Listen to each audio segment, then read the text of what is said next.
You hope it stopped. You haven't heard anything in a while, but that doesn't mean there's not another one coming. And so I ran to them immediately. We picked up their friend. I threw her over my shoulder and I ran her out as quickly as possible. And he goes, "Are you okay?"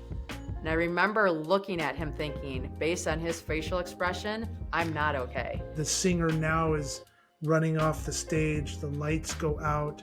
The police officers are gone. And now people are getting hit with bullets to your right, to your left, and in front of you.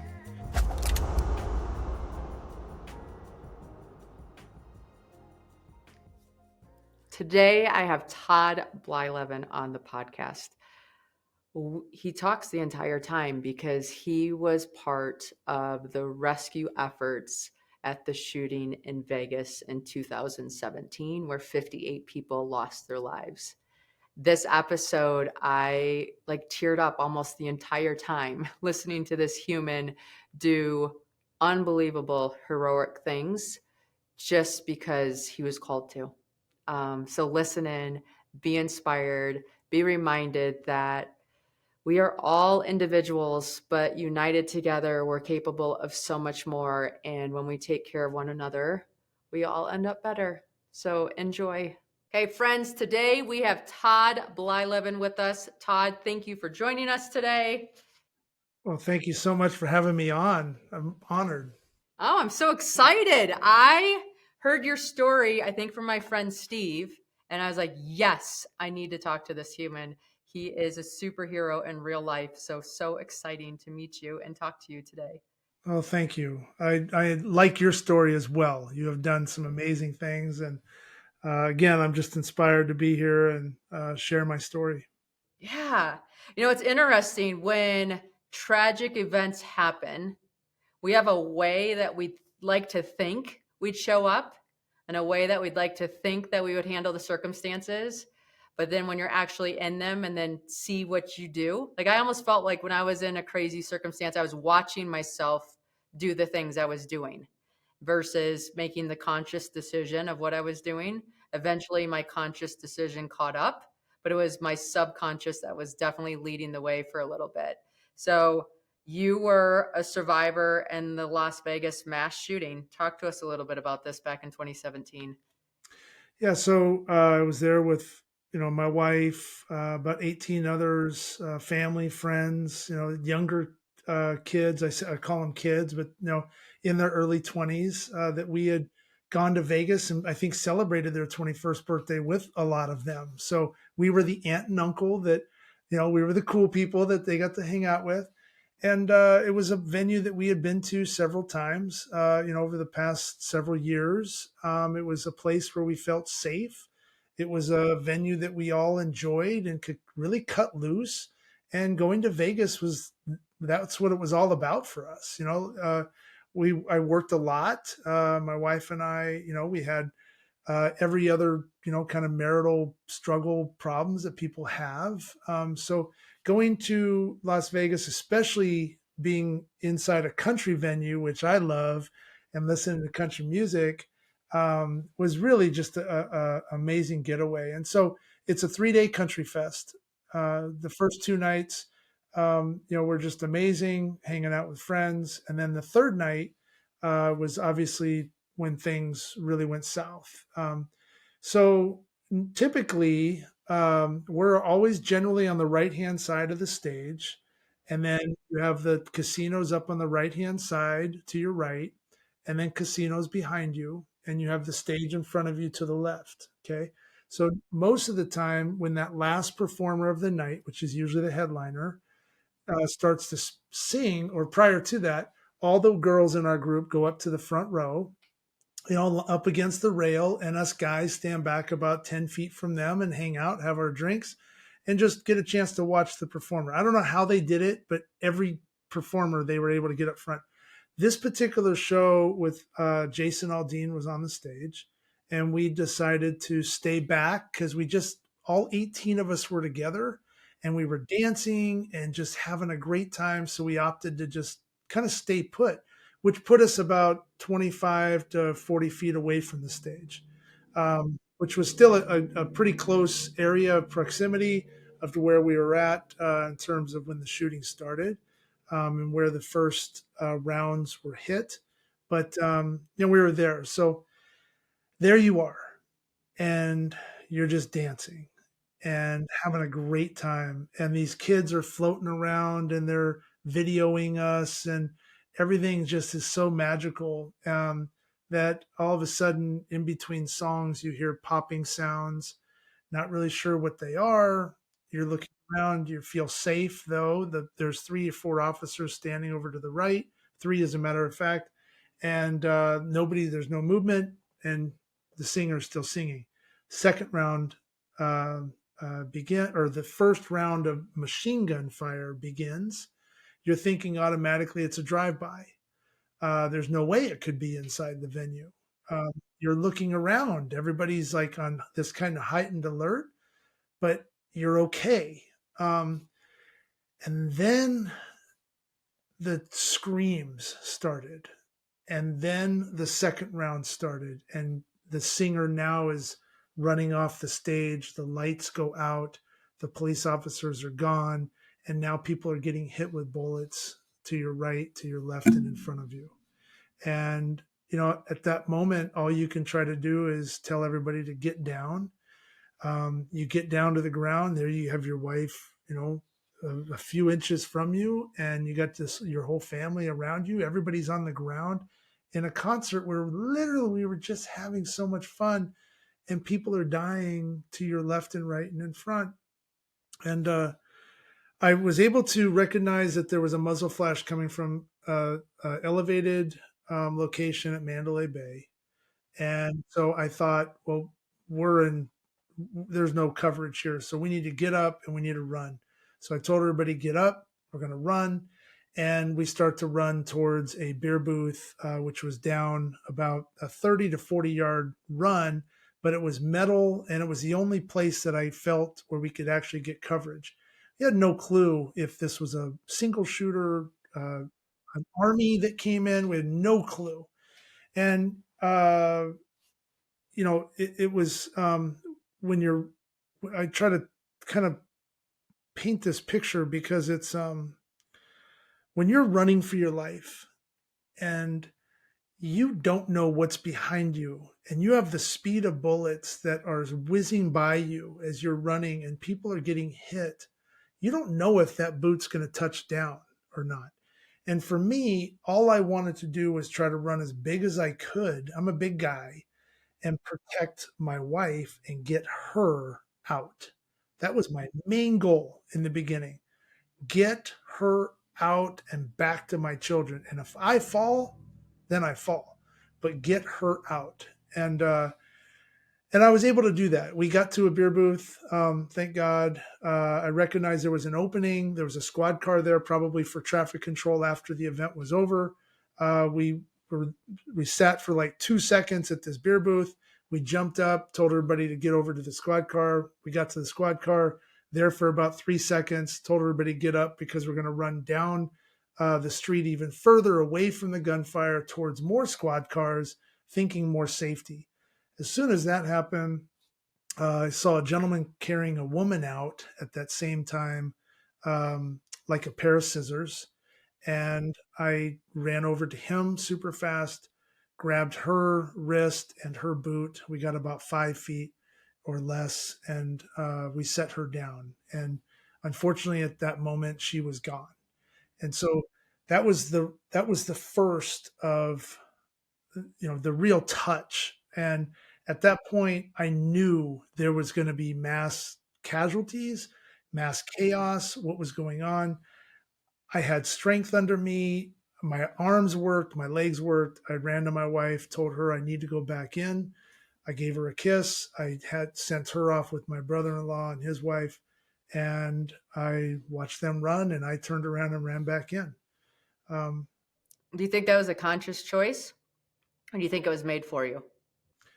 I think I was given a choice in that moment. I was out.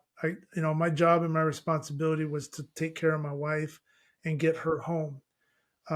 But something inside of me told me you can't. You're never going to live with yourself if you run. And I needed to go back, regardless if I fell that night. if I ran 10 feet and got hit, I needed to be able to do that for anybody that needed help inside. And I honestly, I'm a big faith believer, and I think that this was God's opportunity for me to say yes and believe in Him. And He used me as a vehicle amongst many other people that went back in like I did to help others. And I was in the right spot at the right time, basically. And so when I went in, With the right attitude. Right spot, right time, right attitude. right attitude, exactly. And I think, I wasn't trained for this. I wasn't a first responder. I didn't go through medical training or anything else. But uh, I have compassion, and I have a heart, and I'm a father, and I know that there's young kids that were dancing all around us. I needed to get in and make sure everybody's okay. And so I came up on a woman, an older woman. She had been hit. I picked her up right away and ran her within seconds to the squad car. Figured that was going to be my spot. That's what I'm going to do. I'm going to run in, grab, try to get out as quickly as possible, and bring them to this spot. As soon as I got back up and I run in, here comes about 20 people. And in this mix of 20 people running out, a blonde haired, 5'1" ish, 2-ish nurse comes out, grabs me up at my side as I'm going in. She says, "I'm an ER trauma nurse. What can I do to help?" I said, "Ma'am, there's three women down here. I think a security officer has been hit. You need to put your hands on them. I'm going back in." This woman, this is where all the inspiration comes in, right? Like, why'd your boots keep moving forward? It's because of people like her that she ended up putting together 3 trauma centers or triage centers across Giles Street, which is the street we were on, saving probably hundreds of lives and directing multiple people that came back, off-duty first responders, EMT, on where they need to go and help keep people alive. And so in that like first minute, I get confronted with this hero, and she goes off and does her thing. I go in, I get confronted with another hero because I'm crying out for a medic, an EMT. There was a woman that had been shot a couple times, and this woman comes out of hiding, comes with me. The shooting's going on behind us, and she ducks into me, and I take her to this woman. And now here's another inspiring, just hero that came out of her safety spot to help another person. She had no clue who that was. So, the uplift that you feel in that moment, you're scared to death. I don't want to die. I had no wish or didn't want to. I have kids at home, and I wanted to get back to them, but uh, I felt an obligation. So I did that several times. I went in, grabbed people, brought them out. I unfortunately at one point, the gunfire was still going on, and the story, I was a little kind of confused on where I was at that given moment when I approached these 3 women. 2 of them were dragging their friend out, and I got them to tell me what they saw me do, because I ended up meeting 2 of them, and their account was that I came around the corner, which must have been the 3rd or 4th person that I had physical contact with. So it was early in the shooting, still, and there were 2 bodies down. I had come up on them. I had checked for pulses, and I looked up and I saw them dragging their friend out.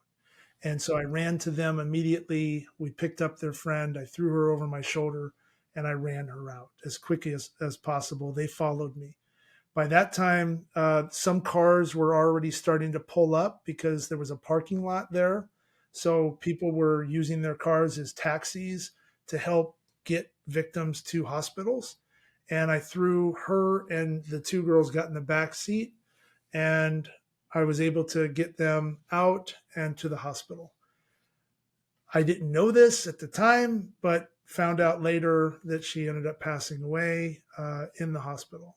And you know, um, that was really hard. The aftermath of learning more about the people that you had touched and helped, and there was a lot that I'd gotten out, and then there were some that that didn't make it. And I ran in probably about the fifth, sixth time, picked up a young female that was down and just about lifeless, and I started to carry her out and got her to, I just wanted to get her to the street. There were people now coming out of hiding. So each time I went in, more people started coming out and were helping others, right? But the street just started to grow in terms of injured bodies, more people. For every one person down, there were 4 or 5 on top of them, which was, again, inspiring and amazing that people were performing those kind acts. But I got this young woman out, and I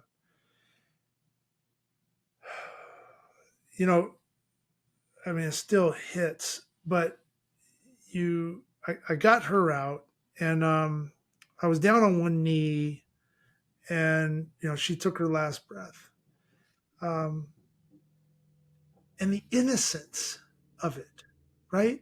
Like, this wasn't supposed to happen to her, um, but it did, and I was there, and a gentleman came up, and he was maybe an EMT or somebody off duty, but he checks her pulse, and he says, "Sir, she's gone." I said, "I know, like I don't know who she is." So I laid her down with gently, stood back up, and there I am. I'm looking at her, and I'm looking at my boots, and I'm just praying to God to just keep me moving, just give me the strength, just keep me moving forward. And so I got my boots moving again, and it was one after another, nonstop. And at one point, there was I brought someone out, and I think she was going to be okay. And I got up, and there was an EMT standing there, and he says, "Where are we going next?" And I said, "Well, who are you?" And he says, "Brother, we've been with you. You're carrying them out, and we're fixing them up." And I'm like, "Okay." I didn't even know these guys were there. It was a fire captain from San Francisco, an EMT off duty from Vegas, and then I think the third gentleman was a Marine or retired or former Marine. I don't know if there's a former Marine, but he was non-active. And so the four of us were a team. We kept going in and out, bringing out as many people as we could. At this time, the shooting had stopped. You still thought you were under attack, though. Well, yeah. I mean, it's like, you hope it stopped. You haven't heard anything in a while, but that doesn't mean there's not another one coming, right? And everything from Hollywood to watching the Twin Towers get hit. One goes and you think it's a replay and it's another one coming. So, yeah, I can't even imagine the mental strength that it needed to block that and just do. Well, I had this was right. There was some political stuff going on at the time with another country. So people were talking about, could this be this particular country that came into Vegas and was trying to, create mass chaos? I had 3 contact points that were law enforcement, one in Secret Service, the other one in FBI Terrorist Task Force, and the other friend at LAPD Metro. All 3 were giving me reports. All 3 reports were different. And it just tells you that how confusing it really was when you have 26,000 people that were at this event, 850 were injured, 850 were injured. 58 lost their lives. And when people were hit, they were running down as far as halfway down the strip and going into casinos. So now imagine you being in a casino playing slots, and now here comes 3 or 4 people that are bloodied up running in. You're thinking, oh my God, there's a shooting inside that casino. So police were scattered everywhere. Bomb threat at Luxor, all these different things were happening all in that moment.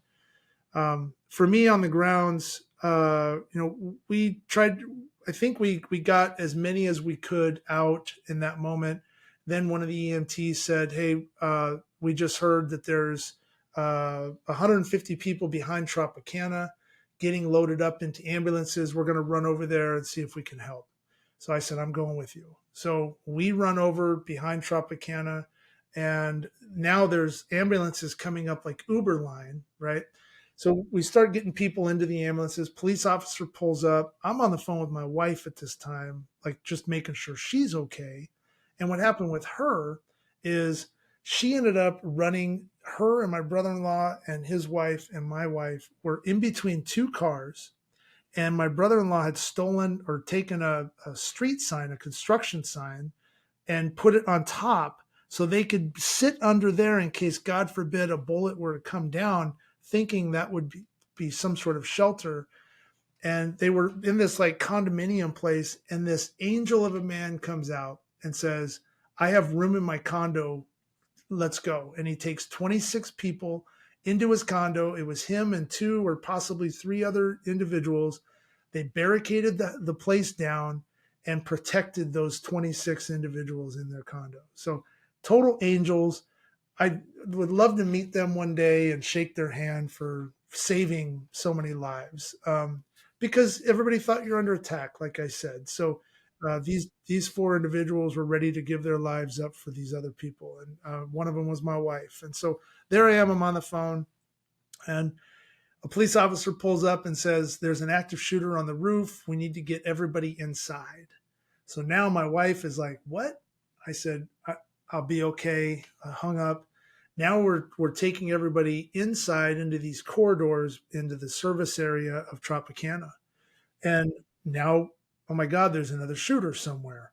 So the way the service entrance goes is this long tunnel that goes under the hotel into these ballroom areas, but there's two corridors that run left and right. We needed to clear those out to make sure that there was nobody coming in on either side because we're sitting ducks. So there I am with this team of guys, and I'm barreling through these refrigerator doors, laundry mat doors, all service stuff, and I'm hitting these doors, and they're bursting open, and there's 20 people stacked up, hiding in the corner of these rooms, right? So we're finding these people that literally ran into the back end, into these closets, and we're hiding and getting them out. Well, one of the females that was in there was part of my original 18 in our group. So she had been either grazed by a bullet or something cut her knee open pretty bad.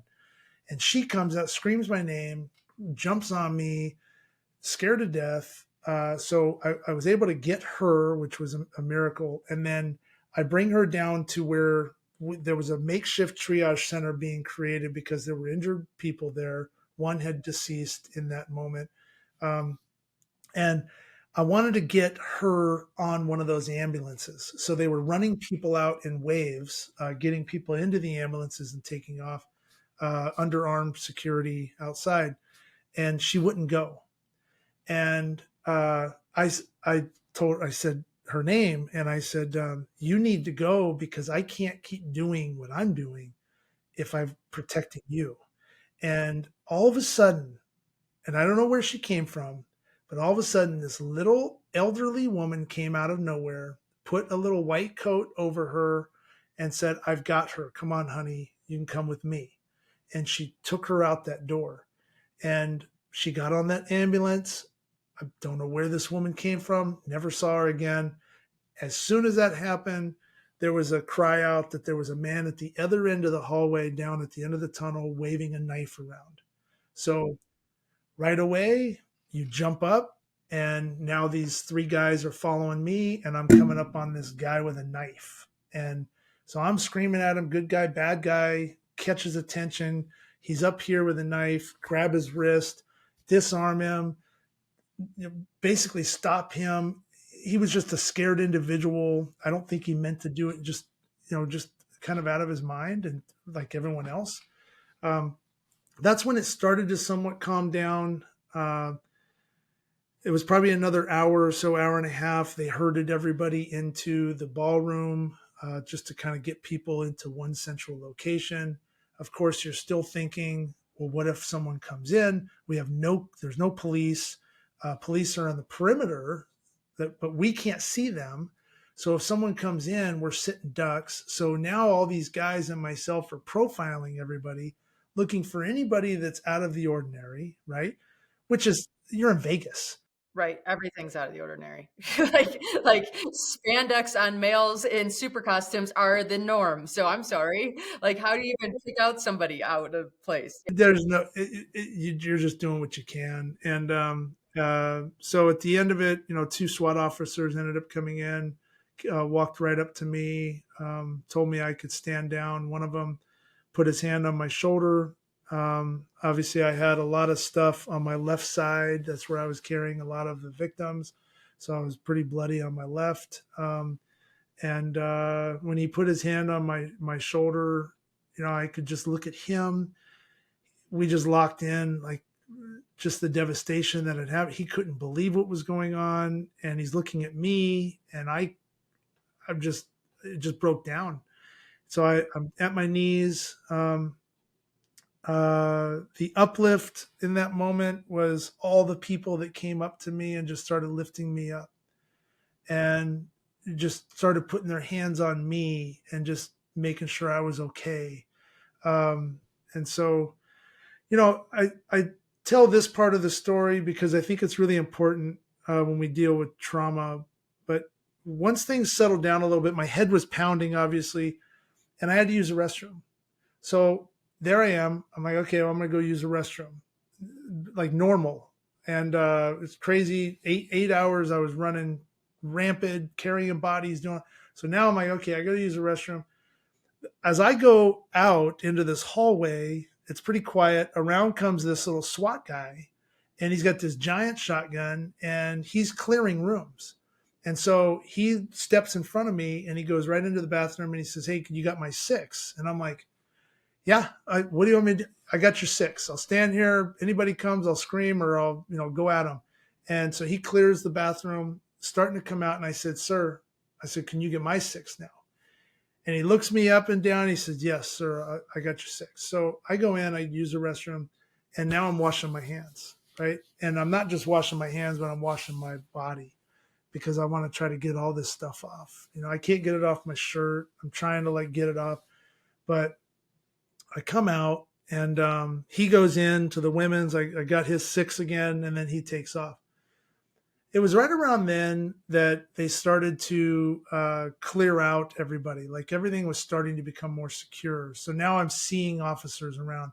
I have 1% battery life on my phone. And I just want to get back to my wife. Well, in that moment, I had this moment of silence where everything was quiet. I didn't hear any noise. It was just quiet. And at that point, I got really, really scared. And I'd never been that scared in my entire life. And all the emotions, I think, of what I just saw, what I witnessed, the adrenaline like wasn't there anymore, right? It just overwhelmed me. And it was only a short stint because I was raised not to show emotion. Be tough, no blood, no foul, get up and dust yourself off. And but it was a moment of silence that, as I've spoken to a lot of first responders, a lot of people that have dealt with traumatic events, regardless, you don't have to be in a mass shooting to have trauma whatsoever. Domestic abuse, car accidents, things like that. There's always this moment of quiet time that hits you, right? And we all share that relatable feeling. Yeah, definitely. Where you could like, and then all of a sudden sound starts to return, and you almost have to repeat what the person said in your mind's eye because you realize, like, oh, wait, that's at me. Like, okay, what, like, let me plug back into this world and figure out what's going on. Yeah, yeah. And so when I got back to Dallas, obviously I was very confused. This was less than 24 hours later, and I got a call from a friend of my dad's. He's a former combat vet, and says, "Hey, I've got a relatable story. I know where you're at mentally. This is what's going to happen to you in the next 72 hours." And he gave me somewhat of a survival guide. And had he not been courageous enough to tell me his story and be vulnerable in that state, where I was super vulnerable and approachable in my state, I don't know what I would have done. I probably would have tried to figure it out on my own. And who knows if I would have been approachable to anybody else. But he commanded the moment right there with with his presence and what he had done, and it was relatable to me. And so I opened up my heart and my mind to anyone that was willing to share. And so I had a lot of, I was truly blessed because I had first responders, people that had been through traumatic events, reaching out to me, giving their guidance on what they did, their next steps, what I needed to do to help myself. I tried battling it for uh, a long time, had the headaches, had the nightmares. I ended up ripping my shoulder out. I had major reconstructive surgery because I was pulling. I had two big hernias on my right side, and my hip is still jacked up, my knee. But you go through it. So I went through EMDR therapy. EMDR therapy was amazing. Was it? Like, I mean, I've heard about it, and it's that rapid eye movement, right? Correct. Yep. And so when somebody did you have to recall the memory and then do the rapid eye movement to help with it, or did you not even have to recall the memory and just do rapid eye movement? So what I did, there's several forms of it. There's the eye movement piece. There's the audio. So there's the visual. There's the audio. I did a vibration where I held like two river rock little paddles, and it would vibrate, go left and right, left and right. And the whole idea is that it makes your brain kind of bounce, like play tennis with each other, and from one side to the other.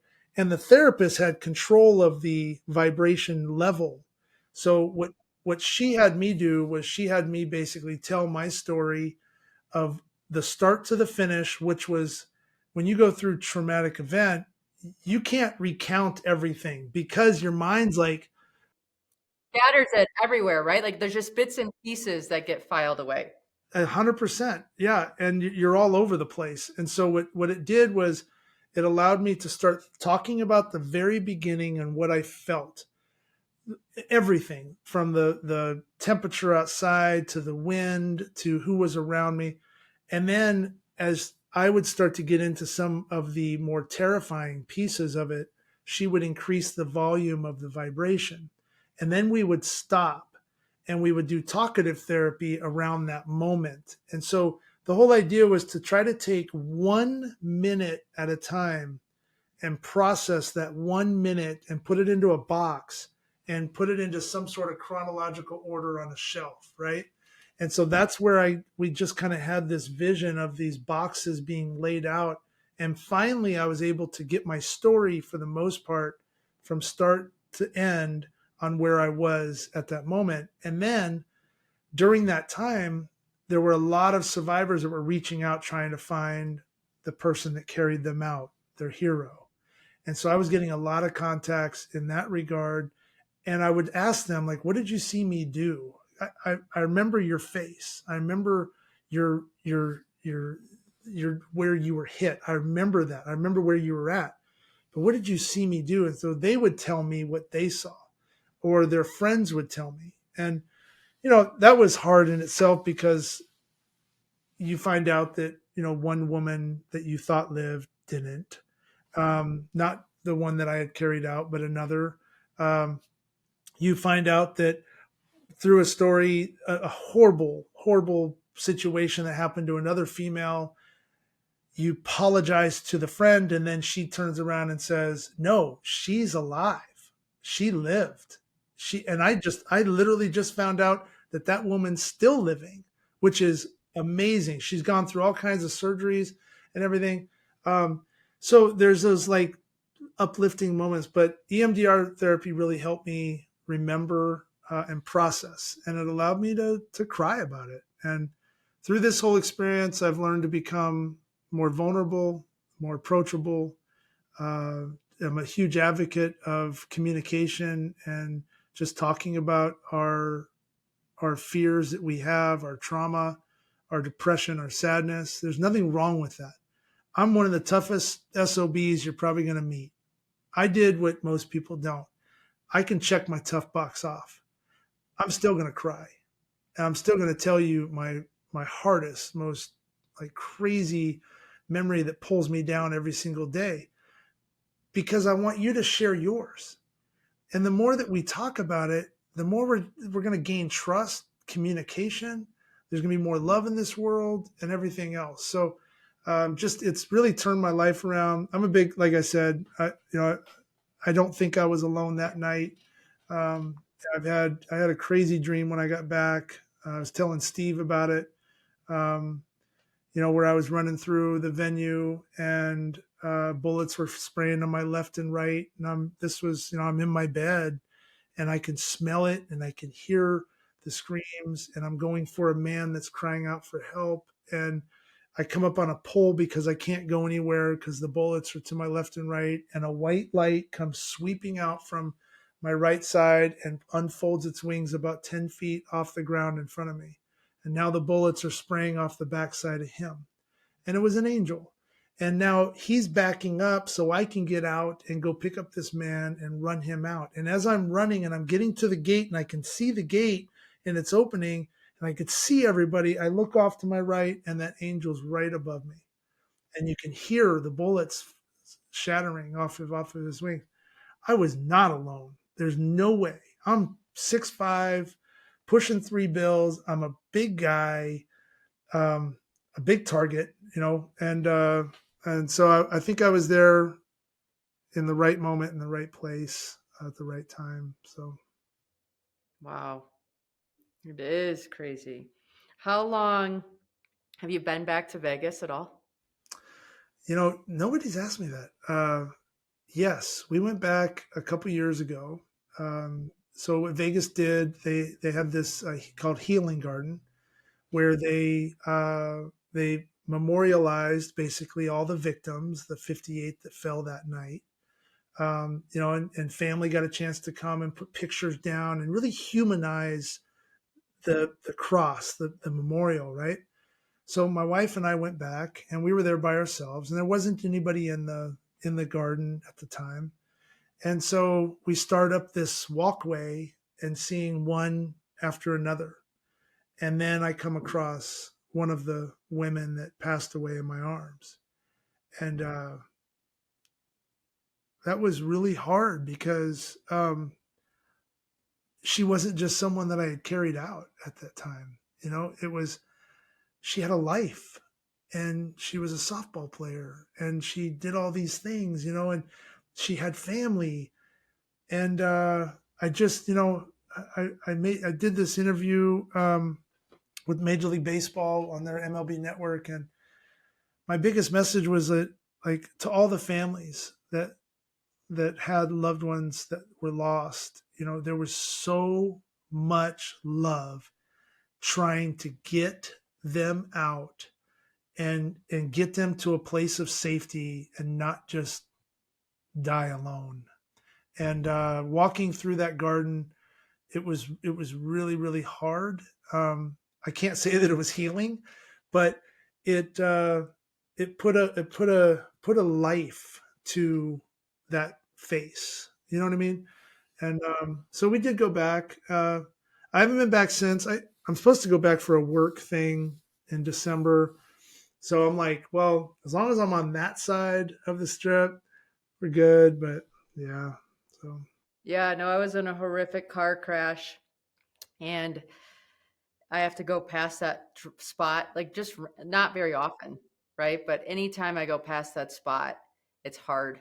It's hard for me to just be in. Like it just my it's hard for me to do deep breaths. Like even when I'm intentional about trying to do deep breaths, like I just get shallow and I get tense. And even after the accident, for a while, it took me probably 9 months to drive on the highway without my heart racing anytime a semi passed me because I collided with a semi. So that was just like it didn't. I mean, I could be totally fine driving, and that semi would be like on that side, and my heart would be in my throat.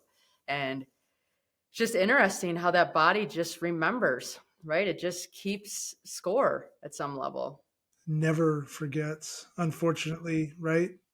Did you force yourself to get back on there, or did you feel like, okay, I'm in the right moment, I can try to get on now? So I remember the car being, I remember that I got in the accident and I called the insurance company and I'm like, my car's totaled. They're like, well, we can't say it's totaled until we see it. I'm like, okay, well, I promise you it's totaled. So I went down to the dealership and I'm glad a friend forced me to do this. I went down to the dealership and they had a car. Like, you know, the universe always has your back. They had a car that a guy built for his wife that she didn't like the color or something. And I was building a new car. It was the first time I was building a car ever. I was waiting for it to come in. And this car that he built was like 3 things different than the car that I built. And I'm like, perfect. I'm buying it. So I bought it. I got into the car and I was like, oh, I have to drive it. Oh, wow. Right? And so I'm sitting there in the parking lot of the dealership for probably 45 minutes doing that pep talk to myself. Like, if I do not drive now, it's only going to get harder because I took an Uber down to the dealership. And so I got in the car. I finally pulled out onto the road. I cried and white knuckled the entire way home. I could, like, anytime a semi got in my lane or near me, I like went into the farthest lane possible to get away from it. I made it home and I just remember being like, it's only going to get better. Like, it's only going to get better. And it took, like, I was fine on main roads, but when I got into the highway, that's where it triggered me. And then the crazy thing is like the reason why I went to the reason why I got in the accident in the first place is because I lost my driver's license. Well, a few months ago this year, my driver's license got lost in the Delta airplane. And some lady emails me and she's like, oh, I found your license. I gave it to the flight attendant, but Delta never found it. No one ever turned it in, whatever. I'm like, I wish you would have mailed it to me. So I'm like, oh my gosh, I have to go to the DMV to go get another license. And the last time I did this, I almost died. And so I was like, I'm like, mate, I've tried. I'm like, what am I going to, it was just like all those, like all that stuff came back again. And it's been 5 years almost. And, I made 2 friends go with me. I'm like, I can't do this drive by myself. Like, I just can't. I don't want to do it. I need whatever. And it was an entirely different experience. Like, obviously, I didn't get in a wreck. It was all fine. But it's just, you know, you just have to listen to what you need and just be honest with that and ask for it and just try your best. Yeah. No, did you ever go through therapy or anything? Um, I did go through, I had a therapist before, so we did talk through it all. The very unique thing about my accident was I didn't leave my body. Like I saw the car hit the semi or the semi hit the car. I don't even know. It was so perfect that I don't know if one did more than the other. Does that make sense? It was like whatever. And I watched it and I remember thinking, I'm not going to die. I knew that instantly and I knew like I need to surrender to survive. Because if I try to resist or try to overpower this car, I'm dead.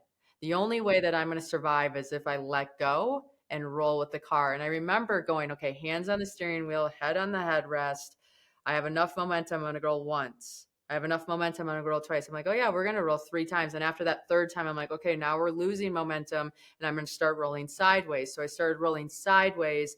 The car ended up upside down in the median.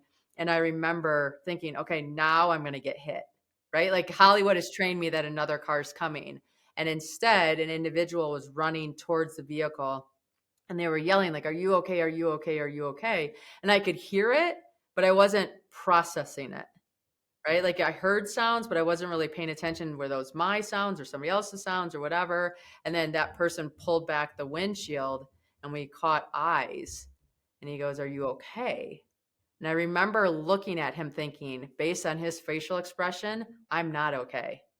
And I didn't dare look. I did not want to look at my body. So I closed my eyes and I wiggled my fingers and toes. And I'm like, I can feel my fingers and toes. I can feel my fingers and toes. And he goes, you're going to be okay. It was just the most bizarre thing, right? It was just like that. And then after that, like I went to the hospital, they cleared me, I came home, I looked at my kids, and you feel like such a witness to everything, right? Like you're like, you look at your kids and you're like, man, I almost never saw you again, right? Like I almost never had these, like every moment was magical. I used to be that person that at Christmas, so this accident happened on December 18 of 2018. And I remember on Christmas, like I was the person that would have the garbage bag. I have 7 kids. Like they can open presents and it can look like a dumpster in 2 seconds. That would be picking up all the wrappings like right away and all that kind of stuff. And I just remember just watching like little fingers peel back paper and throw, and the excitement and just the magic of life. Yeah, I can relate to that 100%. I would that year after it was like uh, the butterflies. The butterflies got me. Like just the we here in Texas, we'd have sometimes those big monarch butterflies would fly through, or like these what just the visual of it, right? Every moment was just so magical. You just hit it on the head. Yeah.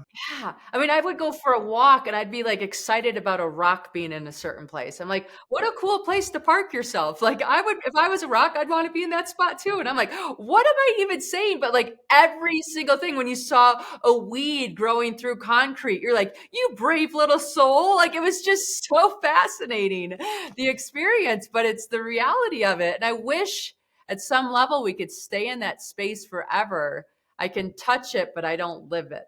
Yeah, crazy. I feel like every day, every day, I say a prayer for our world, and just that all this craziness stops, and just so we have more peace and just harmony in what we do. We just treat people with more kindness, and spread more love around everything. And but every day I feel connected.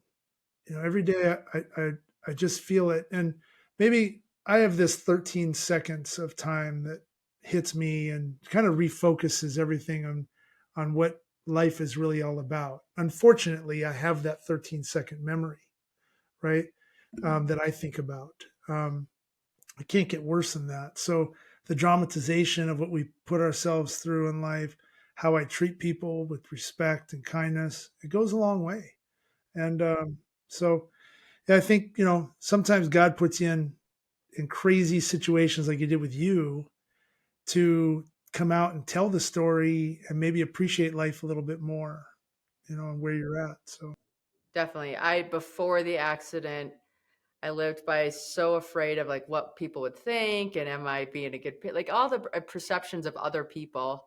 And then after that accident, it was, you can have your opinion. It's none of my business. My job right now is like life is a gift, and my gift back is living it. So I'm just going to start doing crazy things per your perception, and I'm okay with it because my time is going to be up someday, and I don't get to choose when that is, but I sure get to choose how I do this day. And so that's where I'm going to put my energy.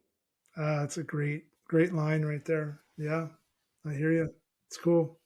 All right, Todd. So you do speeches. Obviously, you have a huge story and a huge heart to motivate others. How do people find you, reach out to you, and connect? I appreciate that. So toddblyleven.com. So it's my name, Blyleven, toddblyleven.com. That's my speaking platform. I've really resonated with businesses, sports organizations, athletic departments, first responder organizations, and groups, along with churches. That's who I've been really kind of more comfortable with in telling my story, and it's really resonating.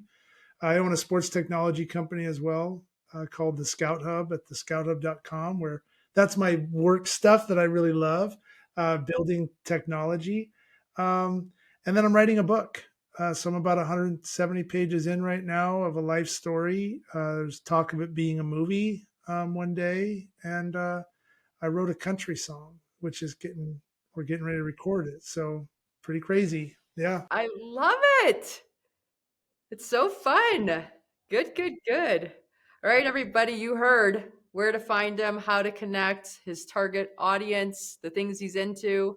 Todd, thank you so much for being here today and sharing your story. We all left inspired. Well, thank you for having me, and thank you for sharing yours too. It's such a learning lesson for anyone. So I appreciate it. Thank you very much.